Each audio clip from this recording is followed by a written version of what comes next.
Hi friends, ഇന്ന് നമ്മൾ നമ്മുടെ മല്ലു സീരീസ് ചാനലിൽ അൺകാനി ഡെസ്റ്റിനിയുടെ എപ്പിസോഡ് 12 റിവ്യൂ ചെയ്യാനായിട്ട് പോകുന്നത്. ലാസ്റ്റ് എപ്പിസോഡിൽ കണ്ട് നമ്മുടെ സിലാം വന്ന് മരിക്കാറായി നിൽക്കുന്നൊരു സീനല്ലായിരുന്നു. ഇന്നത്തെ കാണിക്കുന്നത് രണ്ടാമത്തെ ചേട്ടൻ്റെ മടിയിൽ കിടന്നോളം മരിക്കാൻ പോകുന്ന സമയത്ത് നമ്മുടെ ഹീറോയിനും അതുപോലെ തന്നെ ടാനും അതുപോലെ ഹീറോയിൻ്റെ പെങ്ങളും അതുപോലെ തന്നെ മൂത്ത ചേട്ടനെല്ലാം ഓടി വരുവാണ്. അപ്പോൾ അവിടെ വരുന്ന സമയത്താണ് നമ്മുടെ ഹീറോയിൻ ഇവളെടുത്ത് മടിയിൽ കിടത്തുന്ന സമയത്ത് ഹീറോയിന് മനസ്സിലാവും അതിനകത്ത് വിഷമാക്കിയിട്ടുള്ളൊരു പിന്നുണ്ടെന്ന്, സൂചിയുണ്ടെന്ന്. അവൾ എടുത്ത് കളഞ്ഞിട്ട് പറയും, ദേ ഇതിൽ പോയ്സണുള്ള പിന്നുണ്ട്, അതുകൊണ്ടാണ് ഇവൾക്ക് ഇങ്ങനെ വന്നതെന്ന് പറയും. അപ്പോൾ എടുത്തുകൊണ്ട് മൂത്ത ചേട്ടൻ പറയോ, അതുകൊണ്ടായിരിക്കില്ല മെങ്ങ് രാജകുമാരൻ എൻ്റെ അടുത്ത് ഈ ഡ്രസ്സ് മാറ്റാൻ പറഞ്ഞതെന്ന് പറയും. അപ്പോൾ എല്ലാവർക്കും കാര്യം മനസ്സിലാവും മെങ്ങ് രാജകുമാരൻ. അപ്പോൾ എല്ലാവരും പറയും വേഗം ഡോക്ടറെ വിളിക്കാൻ പറഞ്ഞിട്ടൊക്കെ അവിടെ ഇതാകുന്നതിന് എല്ലാവരും ടെൻഷനാവുന്ന സമയത്ത് നമ്മുടെ സിലാം വന്ന് അത്രയ്ക്കും ആ പോയ്സൺ അവളുടെ ശരീരത്തിൽ ഏക്കാതെ അവൾ മരിച്ചു പോവാണ്.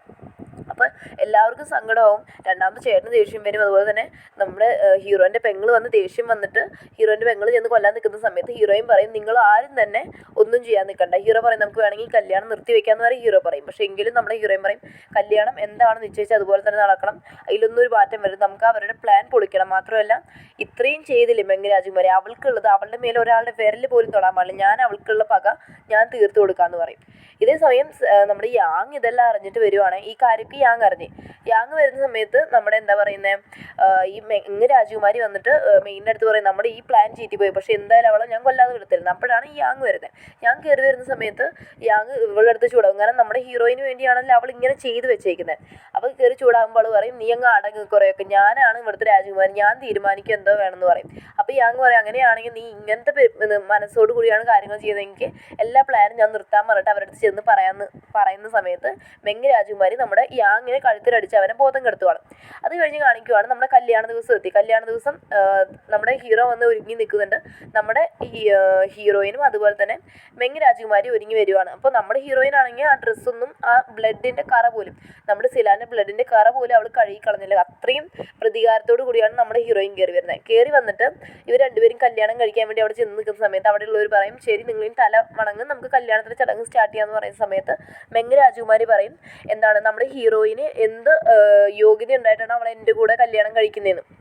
അപ്പോൾ എടുത്തുകൊണ്ട് ഹീറോ പറയും, ശരിയാണ്, അതുകൊണ്ട് ഒരു കാര്യം ചെയ്യും, അവിടെയുള്ള ആൾക്കാരുടെ അടുത്ത് പറയും, മെങ്ങ് രാജകുമാരിനെ ഇവിടുന്ന് പുറത്താക്ക്, ഞാൻ ഹീറോയിനെ കല്യാണം കഴിക്കട്ടെ എന്ന് പറയും. അപ്പം മെങ്ങിന് ദേഷ്യം വരും. മെങ്ങ് രാജകുമാരി എന്നിട്ട് പറയും, ഓഹോ നീ എന്നെ അധിക്ഷേപിക്കാൻ അത്രയായല്ലേ, നിങ്ങൾ മര്യാദയ്ക്കുണ്ടോ, ഇപ്പോൾ ഇച്ചിരി നേരത്തിനകം കുറച്ച് നേരത്തിനകം നിങ്ങളെല്ലാവരും ഞാൻ ജയിലിൽ അടയ്ക്കാൻ പോകാമെന്ന് പറഞ്ഞിട്ട് അവൾ അവിടെ കിടന്നിട്ട് അവൾ ഭയങ്കരമായിട്ട് സംസാരിക്കുക. ആ സമയത്ത് മറ്റേ ഹീറോയിനും പറയും, നീ എന്തിനാ അവിടെ വന്നതെന്നൊക്കെ ഞങ്ങൾക്ക് കുറച്ച് ദിവസം മുമ്പേ മനസ്സിലായി. മാത്രമല്ല ഈ കല്യാണത്തിൻ്റെ പേരും പറഞ്ഞ് നിങ്ങൾ ഞങ്ങളുടെ കോൺസെൻട്രേഷൻ മാറ്റുന്ന സമയത്ത് നിങ്ങളുടെ നാട്ടിലെ ആൾക്കാരെ ഇവിടെ കയറ്റി ഇത് നിങ്ങളുടെ നാടാക്കാനല്ലേ നിങ്ങൾ ശ്രമിച്ചേ, ഇതെല്ലാം ഞങ്ങൾക്ക് മനസ്സിലായെന്ന് പറയും. ഈ സമയത്തായിരിക്കും അവിടെ മറ്റൊരു ഒരു വെടി പൊട്ടുന്ന ശബ്ദം കേൾക്കുന്നത്. അപ്പം നമ്മുടെ മെങ്ങ് രാജകുമാരോട് പറഞ്ഞിങ്ങനെ വെടി പൊട്ടുന്ന ശബ്ദം കേട്ടാൽ മനസ്സിലാക്കിക്കോണം നമ്മൾ മൊത്തമായിട്ട് ഇവിടെ ആക്രമിച്ച് കയറിയെന്നാണ് അതിനർത്ഥം. അപ്പം മെങ്ങ് രാജകുമാരി കുറച്ചും കൂടി അഹങ്കാരം കാണിച്ചു പറയും, കണ്ടില്ലേ വെടിയും പൊട്ടി, അപ്പോൾ ഞങ്ങൾ മൊത്തം ആൾക്കാരായി, നിങ്ങൾ വരുമെന്ന് പറഞ്ഞിട്ട് അവൾ കൈ കൊട്ടുന്ന സമയത്ത് ഒരാളും വരത്തില്ല. അപ്പോൾ നമ്മുടെ ഹീറോയിൻ കൈ കൊട്ടുമ്പോൾ നമ്മുടെ ഹീറോയിൻ്റെ പടകൾ വരും. ഇപ്പോഴാണ് കറക്റ്റ് കാര്യം മനസ്സിലാക്കുന്നത്. ശരിക്കും പറഞ്ഞു കഴിഞ്ഞാൽ എല്ലാവരെയും കൊന്നിട്ട് ആരകത്ത് കയറി കാണും, പുറത്തുള്ള ആൾക്കാരെല്ലാം കൊന്ന് പാലസിനകത്തേക്ക് നമ്മുടെ മെങ്ങ് രാജകുമാരിയുടെ ആൾക്കാർ കയറി കാണും.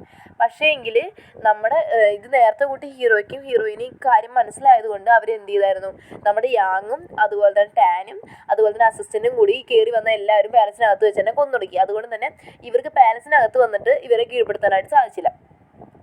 എന്നിട്ട് ഹീറോയിൻ ഇതെല്ലാം പറയുന്ന സമയത്ത് ഹീറോയിൻ പറയുവാണ്, നീ എന്താ വിചാരിച്ചു, ഇത്രയും കാര്യം ഞങ്ങൾക്ക് മനസ്സിലായിട്ട് ഞങ്ങൾ ഒന്നും ചെയ്യാതെ അടങ്ങിയിരിക്കുന്നു വിചാരിച്ചു. അപ്പോൾ നമ്മുടെ മെങ്ങ് രാജകുമാരി അറിയില്ല, നിൽക്കുന്ന നിപ്പിലല്ലേ സ്വഭാവം പറഞ്ഞേ, അവൾ അപ്പോഴേ തറയിൽ വീണിട്ട് ഒരുമാതിരി ആയി തുടങ്ങി. അപ്പോൾ ഹീറോ പറയുകയാണ്, ഇനി നിനക്കറിയാത്ത ഒരു കാര്യം കൂടി പറയാനുണ്ട്. ഹീറോ പറയുകയാണ്, നിൻ്റെ അച്ഛൻ 2 ദിവസം മുമ്പ് മരിച്ചുപോയി, മാത്രമല്ല അതുകൊണ്ട് തന്നെ നിൻ്റെ ചേട്ടന്മാരവിടെ കിടന്നിട്ട് ആർക്കാണ് മറ്റേ രാജാവാകുന്നതെന്ന് പറഞ്ഞിട്ട് അവിടെ വഴക്കുണ്ടാക്കിക്കൊണ്ടിരിക്കുക. അതുകൊണ്ട് തന്നെ നിന്നെ കൊന്നാൽ പോലും അവിടുന്ന് ആരും വന്ന് അന്വേഷിക്കാൻ പോകുന്നില്ല, വേണമെങ്കിൽ നിൻ്റെ ചേച്ചി വന്ന് അന്വേഷിക്കുമായിരിക്കും, വേറെ ആരും അന്വേഷിക്കുന്നു പറയാണ്.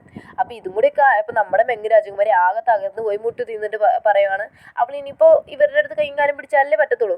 ഹീറോയിൻ്റെ അടുത്ത് ചെന്ന് കൈയും കാലം പിടിച്ച് നോക്കുമ്പോൾ ഹീറോ അനങ്ങത്തില്ല, ഹീറോയിൻ്റെ അടുത്ത് ചെന്ന് കൈയും കാലം പിടിക്കുമ്പോഴും ഹീറോയിൻ അനങ്ങത്തില്ല. അവസാനം ദെൻ അവൾ ലാസ്റ്റ് ഒരു 18ാം പടിയെന്ന് വെച്ചിട്ട് ഹീറോയിൻ്റെ അടുത്ത് നമ്മുടെ മെങ് രാജകുമാരി പറയാണ്, ഞാൻ ചെറുപ്പത്തിൽ നിൻ്റെ കൂടെ കളിച്ച് വളർന്നില്ല, അത് ആലോചിച്ചെങ്കിലും നിനക്ക് എന്നെ വെറുതെ വിട്ടൂടെ, പിന്നെ നീ ചെറുപ്പത്തിൽ എനിക്കൊരു മുയലിനെ വാങ്ങിച്ചു തന്നില്ലേ, അത് എൻ്റെ കയ്യിൽ നിന്ന് എന്താ പറയുന്നത് പുഴയിൽ വീണ് അത് മരിച്ചു പോയില്ലയോ എന്ന് പറയുന്ന സമയത്ത് ഹീറോ പറയും, നീ എന്താ വിചാരിച്ച് ഞാൻ അന്ന് ഒന്നും കണ്ടില്ല എന്ന് വിചാരിച്ചിരിക്കുവാണോ, നീ അതിനെ മുക്കിക്കൊല്ലുന്നൊക്കെ ഞാൻ എൻ്റെ കണ്ണുകൊണ്ട് കണ്ടത്, പിന്നെ ഞാൻ നിൽക്കുന്ന കണ്ടപ്പോൾ നീ വേഗം അതിനെടുത്തിട്ട് എന്താണ് അതിനൊന്നും പറ്റാതിരിക്കാൻ വേണ്ടി ശ്രമിക്കുന്ന പോലെ കാണിച്ചതൊക്കെ ഞാൻ കണ്ടേന്ന് പറയും. മെങ് രാജകുമാരിക്ക് ഇനി ഒരു വഴിയില്ല. അപ്പോൾ അവൾ എന്ത് വെച്ച് കഴിഞ്ഞാൽ നമ്മുടെ ഹീറോയിൻ്റെ കാലിൽ നിന്നിട്ട് പെട്ടെന്ന് അവളുടെ ഒരു കത്തി എടുത്തിട്ട് ഹീറോയിൻ്റെ കഴുത്തിൽ വെച്ച് ഭീഷണിപ്പെടുത്തുക.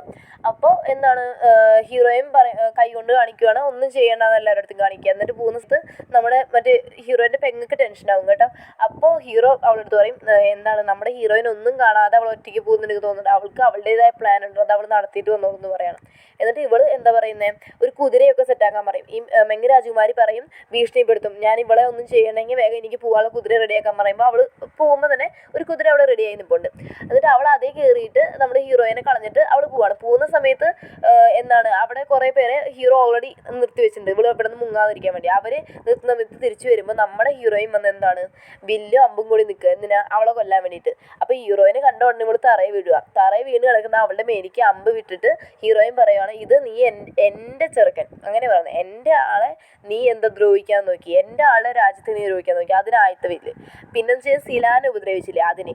മൂന്നാമത്തെ കാര്യം, മൂന്നാമത്തെ ഒരു അമ്പും കൂടി വിട്ടിട്ട് ഹീറോയിൻ പറയുകയാണ്, എന്താണ് നീ ഞാൻ ആരാന്നും പറഞ്ഞുകൊണ്ടിരിക്കുക, ഞാനാണ് മൂഷി രാജ്യത്തിലെ രാജാവെന്നും പറഞ്ഞിട്ട് അവൾക്ക് ആ റിയാലിറ്റി മനസ്സിലാക്കി കൊടുത്ത് മൂന്നാമത്തെ ഇതോടുകൂടി അമ്പ് ചെയ്തിട്ട് ആരെ കൊല്ലുവാണ്, നമ്മുടെ മെങ് രാജകുമാരിയെ നമ്മുടെ ഹീറോയിൻ കൊന്നു കളയുവാണ്.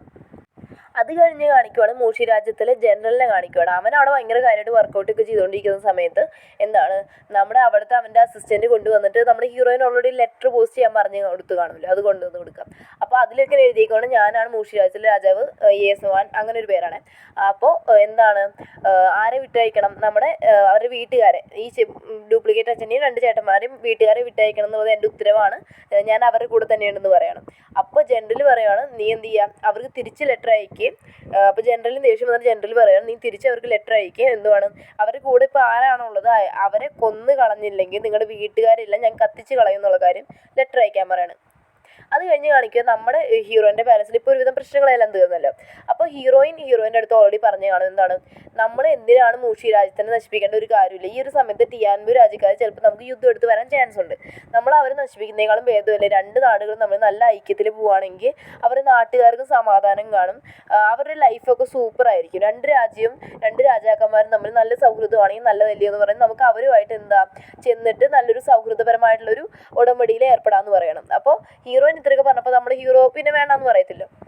അപ്പോൾ ഹീറോയിൻ്റെ അടുത്ത് പറയും, നിങ്ങളുടെ അച്ഛൻ്റെ ആഗ്രഹമൊക്കെ ശരിയെ തന്നെ, പക്ഷെ ഇപ്പോഴത്തെ രാജാവ് നിങ്ങളുടെ അടുത്ത് ഒരു പോരിനും വരുന്നില്ലല്ലോ, അതുകൊണ്ട് നമുക്ക് അവരെ വെറുതെ വിട്ടുകൂടെ എന്ന് പറയണം. അപ്പോൾ ഹീറോയിൻ കൺവിൻസ് ആവും. എന്നിട്ട് അവിടെ ഒരു ഉടമ്പടി വായിക്കുവാണ്. നമ്മുടെ ഹീറോയിൻ എന്ത് ചെയ്യാണ്, അവർ ഒരാൾ നിന്ന് വായിക്കുവാണ്.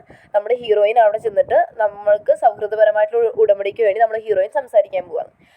അത് കഴിഞ്ഞിട്ട് കാണിക്കുവാണ് നമ്മുടെ ഹീറോയിൻ നേരെ ചെന്നിരിക്കുന്നത് നമ്മൾ യാങ്ങിനെ കാണാനാണ്. യാങ് ആണെങ്കിൽ ഇപ്പോൾ ഒരുമാതിരി എന്താ പറയുന്നത് വളരെ എന്താ പറയുന്നത് ഒരു ശോക നിലയ്ക്കുള്ള റൂമിൽ അവനെ കിടത്തേക്ക്, കാരണം ഇവർ ചതിച്ചതല്ലേ അതുകൊണ്ട്. എന്നിട്ട് ഹീറോയിൻ പറഞ്ഞേക്കണം, നീ എന്തൊക്കെ തെറ്റ് വേണമെങ്കിലും ചെയ്തോ, പക്ഷെ കുഴപ്പമില്ല, ഇപ്പോൾ നീ എന്തായാലും അത്രയ്ക്ക് ദ്രോഹമൊന്നും ചെയ്തില്ലല്ലോ, അതുകൊണ്ട് തന്നെ നീ എനിക്കൊരു ഹെൽപ്പ് ചെയ്യാൻ പറ്റുമോ, ഞാൻ എന്താണ് മൂഷി രാജ്യത്തിലെ രാജാവിനെ കാണാനായിട്ട് പോവാണ്, എന്താ പറയുന്നത് അതിന് സൗഹൃദപരമായിട്ടുള്ളൊരു ഉടമ്പടിക്ക് വേണ്ടി. നീയും ആഗ്രഹിച്ചത് നല്ലൊരു നാട് വേണം, ഐഡിയൽ ആയിട്ടുള്ളൊരു നാട് വേണമെന്നല്ലേ, പക്ഷെ അതിനേക്ക് എത്ര നല്ലത്, നാട്ടുകാരെല്ലാം സമാധാനത്തോടെ ജീവിക്കുന്ന 2 നാടുകളാകുമ്പോൾ എത്ര നല്ലതെന്ന് പറയാം. അങ്ങനെ ഇവള് നമ്മുടെ എന്താ പറയുക ഈ യാങ്ങിനെയും പറഞ്ഞ് കൺവിൻസ് ചെയ്യുവാണ്. അപ്പോൾ യാങ്ങിനും ഹാപ്പി ആവുന്നത്, കാരണം അവളെ ഇഷ്ടമല്ലേ അവന്, അവള് പറഞ്ഞതിന് അപ്പുറം ഒന്നും അവനും പറയത്തില്ലല്ലോ. അങ്ങനെ യാങ്ങിനെയും പറഞ്ഞ് അവൾ സെറ്റാക്കുവാണ്. എന്നിട്ട് അവർ ഉടമ്പടിക്കായി പോകുന്ന ദിവസം കാണിക്കണം, നമ്മുടെ ഹീറോ ആണെങ്കിൽ ഭയങ്കര സാഡ്, അവർ ഹീറോയിൻ്റെ പെങ്ങൾ അവിടെ നിൽപ്പുണ്ട്. അപ്പോൾ യാങ്ങിനെ കൊടുക്കുന്നു, യാങ് അവിടെ നിൽക്കുക. അപ്പോൾ ഹീറോയ്ക്ക് വന്ന് ഹീറോയിനെ പറഞ്ഞു വിടണമെന്നില്ല. അപ്പോൾ ഹീറോ പറയാണ്, നീ പൊക്കോ, പക്ഷേ എങ്കിൽ അവിടെ മൂഷി രാജ്യത്തിലെ രാജാവെങ്ങാനും നിൻ്റെ മേലെ തൊടുകെങ്ങാനും ചെയ്ത് കഴിഞ്ഞാൽ ഞാൻ ഇവിടുന്ന് പോരെടുത്ത് വരുന്നുള്ള കാര്യം അവൻ്റെ അടുത്ത് പറയണം. പിന്നെ എല്ലാം നോക്കിയും കണ്ടും പോയിട്ട് പെട്ടെന്ന് വരണേ, ഞാനിവിടെ നിനക്ക് വേണ്ടി എന്നും വെയിറ്റ് ചെയ്തുകൊണ്ട് നിൽക്കും, മാത്രമല്ല ഈ പാലസിൻ്റെ ഗേറ്റിൻ്റെ അവിടെ ഞാൻ എന്നും നോക്കി നിൽക്കും, നീ എപ്പോൾ വരും എന്ന് പറഞ്ഞാൽ ഞാൻ നിനക്ക് വേണ്ടി വെയിറ്റ് ചെയ്യാമെന്ന് പറഞ്ഞിട്ട് നമ്മുടെ ഹീറോയിനെ കയറി ഹീറോ കിസ് ചെയ്യണം. അപ്പോൾ ഇതൊക്കെ കണ്ടിരിക്കുന്ന പാവം യാങ്ങിൻ്റെ കാര്യം പറഞ്ഞില്ല, അവൻ നല്ല സങ്കടം. എന്നിട്ട് നമ്മുടെ ഹീറോയിൻ കയറി പോകുന്ന സമയത്ത് നമ്മുടെ എന്താ പറയുന്നത് ഹീറോയിൻ്റെ പെങ്ങളും പറയും, പെട്ടെന്ന് വരണേട്ടാന്ന് പറയും. എന്നിട്ട് ഇവർ കയറിയിട്ട് അങ്ങോട്ട് പോവാണ്. ഇതെല്ലാം കഴിഞ്ഞ് നമ്മുടെ ഹീറോയിനെല്ലാം പോയി കഴിഞ്ഞിട്ട് നമ്മുടെ എന്താ പറയുന്നത് ഹീറോയിൻ്റെ പെങ്ങൾ വന്ന് പോയി കുറച്ച് പൂവൊക്കെ ഫ്ലവേഴ്സ് എല്ലാം പറിച്ചിട്ട് വരുന്ന സമയത്ത് അവിടെ 2-3 പേരെ ആരാണ്ട് കൊന്നിട്ടേക്കുന്നു. അപ്പോൾ ഇവൾ ടെൻഷൻ അടിച്ച് വരുവാണ്. അപ്പോൾ നമ്മൾ ടാൻ വന്ന് അവിടെ നിന്ന് അവൻ്റെ സാധനങ്ങളൊക്കെ എടുത്ത് ഇറങ്ങി വരുവാണ്. ഞാൻ മൂഷി രാജ്യത്തേക്ക് പോവാണ്. ഈ ജനറലില്ല അവിടുത്തെ ജനറൽ പറഞ്ഞു വിട്ടത് ആരെ കൊല്ലാൻ, ടാനിനെ കൊല്ലാൻ വേണ്ടി. കാരണം വെച്ച് കഴിഞ്ഞാൽ ഇതുവരെ ഹീറോയിനെ കൊന്നില്ലല്ലോ അവൻ. അതുകൊണ്ട് ഞാൻ അവൻ്റെ അടുത്ത് നിന്ന് കാര്യങ്ങളെല്ലാം പറഞ്ഞ് സെറ്റാക്കിയിട്ട് വരാമെന്ന് പറഞ്ഞിട്ട് ടാൻ പോകാൻ നിൽക്കുമ്പോൾ ആര് വിടുവോ, നമ്മുടെ ഹീറോയിൻ്റെ പെങ്ങൾ വിടത്തില്ലല്ലോ. അപ്പോൾ അവൾ പറയാം ഞാനും വരാം, എന്താ പ്ലീസ് എന്ന് പറയുമ്പോൾ ലാസ്റ്റ് ഇവനും കൺവിൻസ് ആയി അവളെയും കൂടി കൊണ്ടുപോകുക. എന്നിട്ട് അവളെ എങ്ങനെ കൊണ്ടുപോകുന്നതെന്ന് കാണാം. അവളൊരു കഴുതപ്പുറത്ത് എത്തിക്കൊണ്ടാണ് പോകുന്നത്. മാത്രമല്ല അവനാണെങ്കിൽ കണ്ണും കാണത്തില്ലോ. അപ്പോൾ അവൻ ചോദിക്കും നീ എന്തിൻ്റെ പുറത്താടി എന്നെ ഇരുത്തിക്കൊണ്ട് പോകുന്നതെന്ന് ചോദിക്കും. പറയും അതൊക്കെ ഉണ്ട്, നിങ്ങൾ വാന്ന് പറയും. അപ്പോൾ ഇവനാണെങ്കിൽ കുതിര ഓടിച്ചല്ലേ ശീലം, ഇവനാണെങ്കിൽ കഴുതയെ മെയിൻറ്റെയിൻ ചെയ്യാനായിട്ട് പറ്റുന്നില്ല. അപ്പോൾ അവരങ്ങനെ ഹാപ്പി ആയിട്ട് പോയിക്കൊണ്ടിരിക്കുകയാണ്. അത് കഴിഞ്ഞ് കാണിക്കുക നമ്മുടെ ടിയാൻമു രാജ്യത്ത് കാണിക്കുകയാണ്. ഒരു എന്താ പറയുന്നത് ഇവൾക്ക് സിസ്റ്റർ ഉണ്ടെന്ന് പറഞ്ഞില്ലായിരുന്നു, നമ്മുടെ മെങ് രാജകുമാരിക്ക് ചേച്ചി ഉണ്ടെന്ന് പറഞ്ഞില്ലായിരുന്നു. ആ ചേച്ചിയെ കാണിക്കുകയാണ്. ആ ചേച്ചി എന്താണെന്ന് വെച്ച് കഴിഞ്ഞാൽ അവിടെയുള്ള അവളുടെ ബ്രദേഴ്സിനെയും എല്ലാ ആങ്ങളമാരെയും കൊന്നിടിക്കുക അവൾക്ക് ആ രാജ്യം കിട്ടാൻ വേണ്ടി. ആ സമയത്ത് അവളുടെ ഒരു അസിസ്റ്റൻ്റ് ഒരു ലേഡിയാണ്. അവർ വന്നിട്ട് പറയുവാണ് എന്താണ് നമ്മുടെ മെങ് രാജകുമാരനെ ആര് കൊന്നു കളഞ്ഞ്, നമ്മുടെ ഹീറോയിൻ കൊന്നു കളഞ്ഞെന്ന് പറയാം. ഇവിടെ വെച്ചിട്ട് നമ്മുടെ ഹീറോയിൻ്റെ നാടാൽ ശേഷിയാങ്കിൽ വെച്ചിട്ട് ഷുവാനിയിൽ വെച്ചിട്ട് കൊന്നു കളഞ്ഞെന്ന് പറയുകയാണ്. അപ്പോൾ ആർക്ക് സങ്കടം തോന്നുവാണ്, നമ്മുടെ ഇവൻ്റെ ചേച്ചിക്ക്, നമ്മുടെ മെങ് രാജകുമാരുടെ ചേച്ചിക്ക് ദേഷ്യം വരുവാണ്. ഇങ്ങനെ ദേഷ്യം വന്നുകൊണ്ടിരുന്ന ആൾ പെട്ടെന്ന് ചിരിച്ചുകൊണ്ട് പറയുവാണ് ഇപ്പോഴാണ് ഞാൻ വിചാരിച്ചേക്കാൾ ഇൻട്രസ്റ്റിംഗ് ആയിട്ട് ഈ കാര്യം വന്നുകൊണ്ടിരിക്കുന്നതെന്ന് പറഞ്ഞിട്ട് അവരെന്തോ ഒരു പ്ലാൻ ഇട്ടുകൊണ്ടിരിക്കുവാണ്. അതോടുകൂടിയാണ് നമ്മുടെ ഇന്നത്തെ എപ്പിസോഡ് തീരുന്നത്. ഓക്കെ ഫ്രണ്ട്സ്, നിങ്ങൾക്ക് ഈ വീഡിയോ ഇഷ്ടപ്പെട്ടെങ്കിൽ ലൈക്ക് ചെയ്യാനും ഷെയർ ചെയ്യാനും സബ്സ്ക്രൈബ് ചെയ്യാനും മറക്കല്. മാത്രമല്ല നെക്സ്റ്റ് ഒരു വീഡിയോ ആയിട്ട് വരുന്നതായിരിക്കും. ബൈ.